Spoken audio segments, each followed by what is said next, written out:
So our next topic, solid for which V equals base area multiplied by height. So ang V dito ay base area.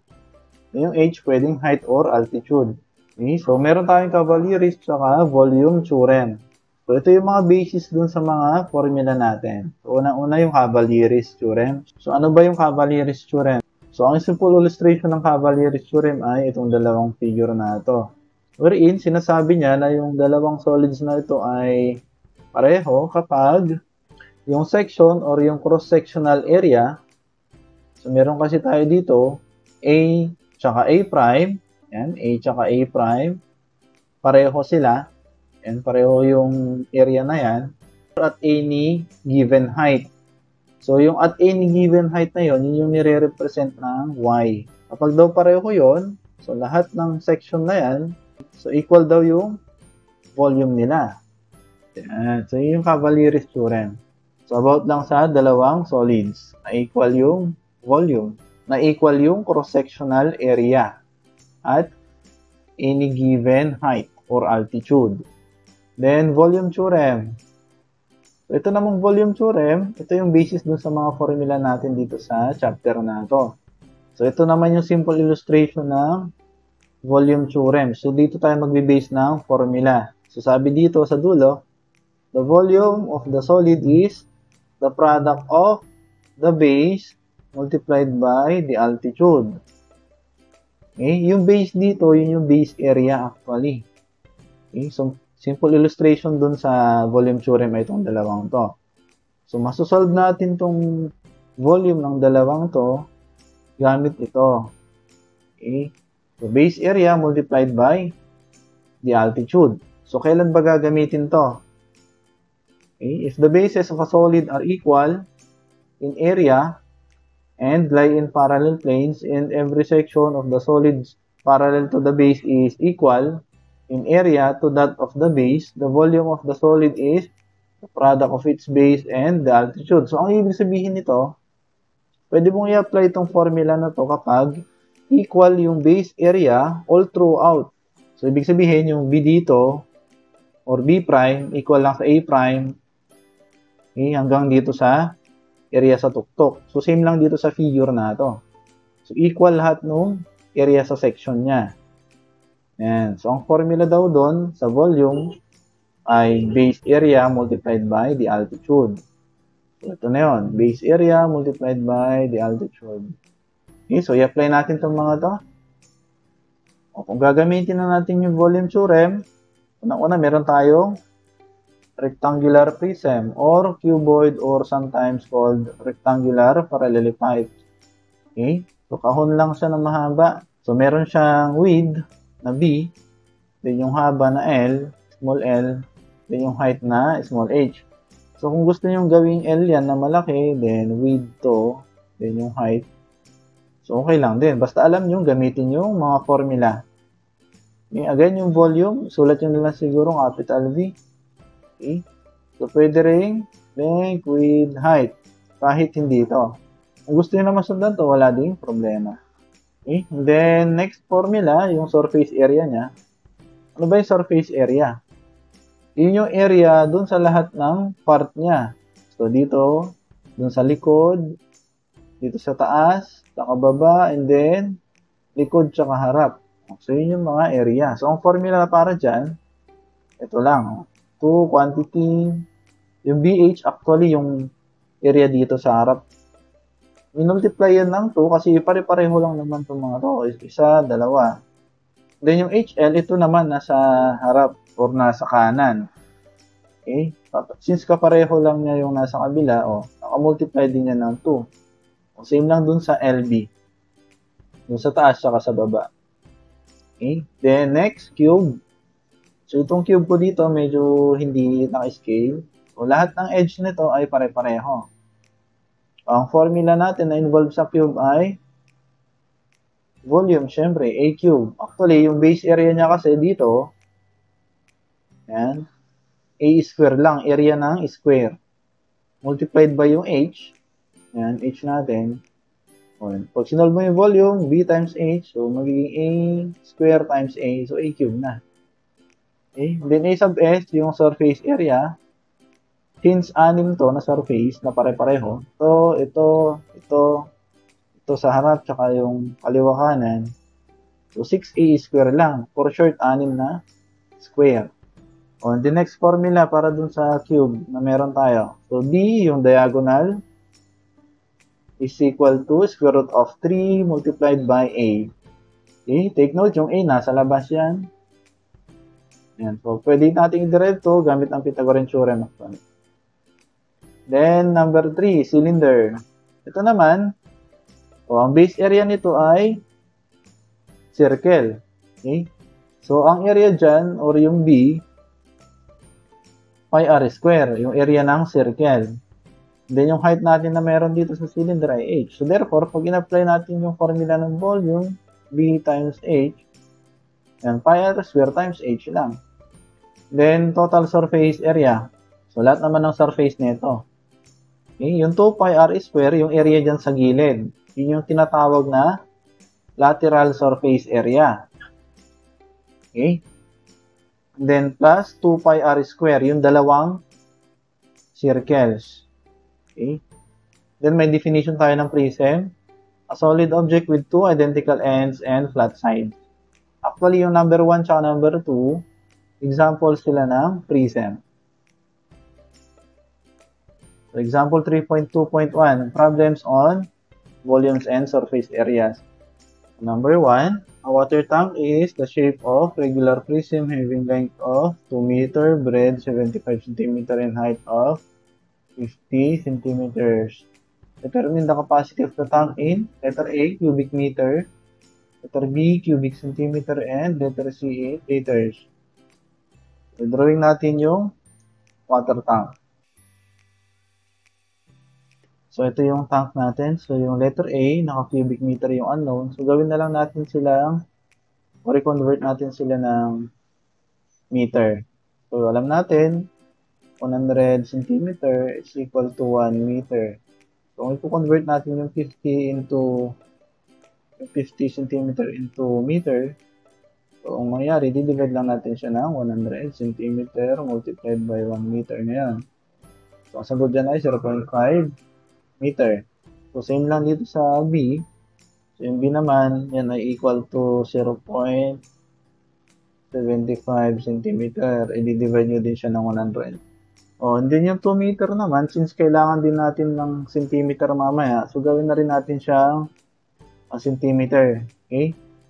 So, yung 2 meter, gawin natin centimeter. So, multiply lang natin siya ng 100. Okay? So, ito ay magiging 200 centimeter. So, gamitin natin mamaya yan pag sa sinod na natin yung letter B. Okay? So, andito yung solution. And so, volume, rectangular prism, length, multiplied by yung width, multiplied by height. So, yung length natin, 200 or 2 meter. So, dito kasi sa letter A, naka-cubic meter yung unknown. So, meter lahat ng gagamitin. So, gagamitin natin dito ay yung 2 meter. And then, yung meter din dito sa B. So, 0.75. So, ito yun. Then, yung H, 0.5. So, ang sagot dyan ay 0.75. Okay? Then, letter B, naka-cubic centimeter naman.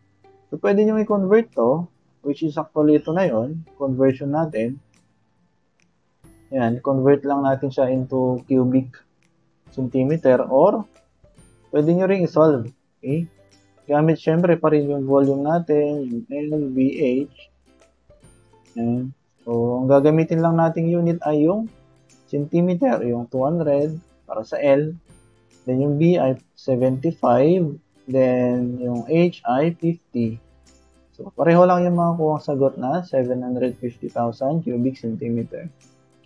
And then yung liter naman, so meron tayong conversion na 1 liter ay equal to 1,000 cubic centimeter. So, dito magko-convert tayo, no choice. And, convert natin dito ng liter. Or actually, pwede rin ito kasi meron naman tayong conversion na 1 cubic meter is equal to 1,000 liters. So, for short, kung i-convert nyo yung 0.75 cubic meter ng liter, i-multiply nyo lang siya ng 1,000. So, magiging 750. So, pareho lang. Then, number 2, find the volume and total surface area of a cylinder of length 15 cm and diameter 8 cm. Pwede nyo rin actually drawing yung cylinder na nakahiga. So, 8 cm yung diameter. So, ito yung 8 cm. Diameter siya. So, yung haba ay 15. So, pag nakatayo, ganito naman. Height nyo dyan ay yung, syempre, 15. Then, ang given dyan ay diameter na 8 cm. So, therefore, kung to-solve natin yung radius, yan ay 8/2 lang. So, equal to 4 cm. Okay? So, area or volume ng cylinder, pi r square h. Kung gusto nyo naman, in terms of diameter, pi/4. V square times height. So, yan. Substitute na lang yung given. Meron kayong 4 na radius. Then, yung height na 15. So, makuha natin yung 754. Then, yung total surface area. So, direct substitution lang sa formula. Ito na lahat. So, ang masasolve natin dyan ay 477.5 square centimeters. Then, number 3, if a cube has an edge equal to diagonal of another cube, find the ratio of their volume. So, dito, ang hinahanap, ratio ng volume. So, let us denote yung volume ng isa ay V2. Ito na actually yun. Then, yung V1, yung mas maliit. So, paano ba naging mas maliit yung isa? Kasi sabi, yung edge daw ng isa ay diagonal ng isa. Ayan. Mas maliit talaga yung isa. Kung ito yung una, yung edge na ay A, okay, equal daw siya dun sa diagonal ng isa. Ito yung diagonal ng isa natin. O, kaya ganyan yung figure. So, ito yung basic figure natin sa cube. So, meron tayong edge na A, tapos diagonal na D. So, dito naman, dalawa kasi yung cube na given. Yung isa daw ay, ang diagonal niya equal dun sa edge ng isa. So, maglalagay din tayo ng edge dito kasi kailangan natin yan mamaya. Pwede kayo maglagay ng variable dito. So, nakalagay dito A prime. Okay? So, hanapin natin yung ratio ng volume. And kung sinolve nyo ay V1/V2, ayos lang din. Kasi wala namang requirement dito sa problem na ratio ng maliit over yung malaki.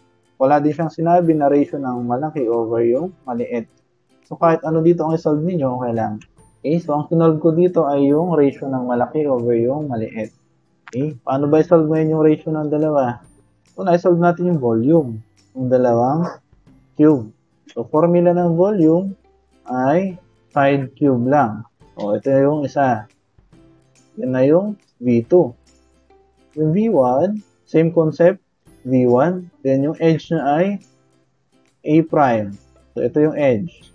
So, A prime cube. So, therefore, ang ratio natin ngayon ay V2 over V1, and then A cube over A prime cube. Paano ba ngayon i-simplify ito? So, dun sa statement, sabi, equal yung edge saka yung diagonal. So, wala natin i-relate ngayon yung dalawang A. So, yung A prime saka yung A. So, paano ba i-relate yan? Ito, take note na yung diagonal niya ay A. Okay, paano ba relate ngayon dito sa A prime? So basically, meron tayong relation ng diagonal is equal to square root of 3 times A. So i-reapply natin ngayon ito dito. So yung A natin dyan ay is equal to square root of 3 times A prime ngayon.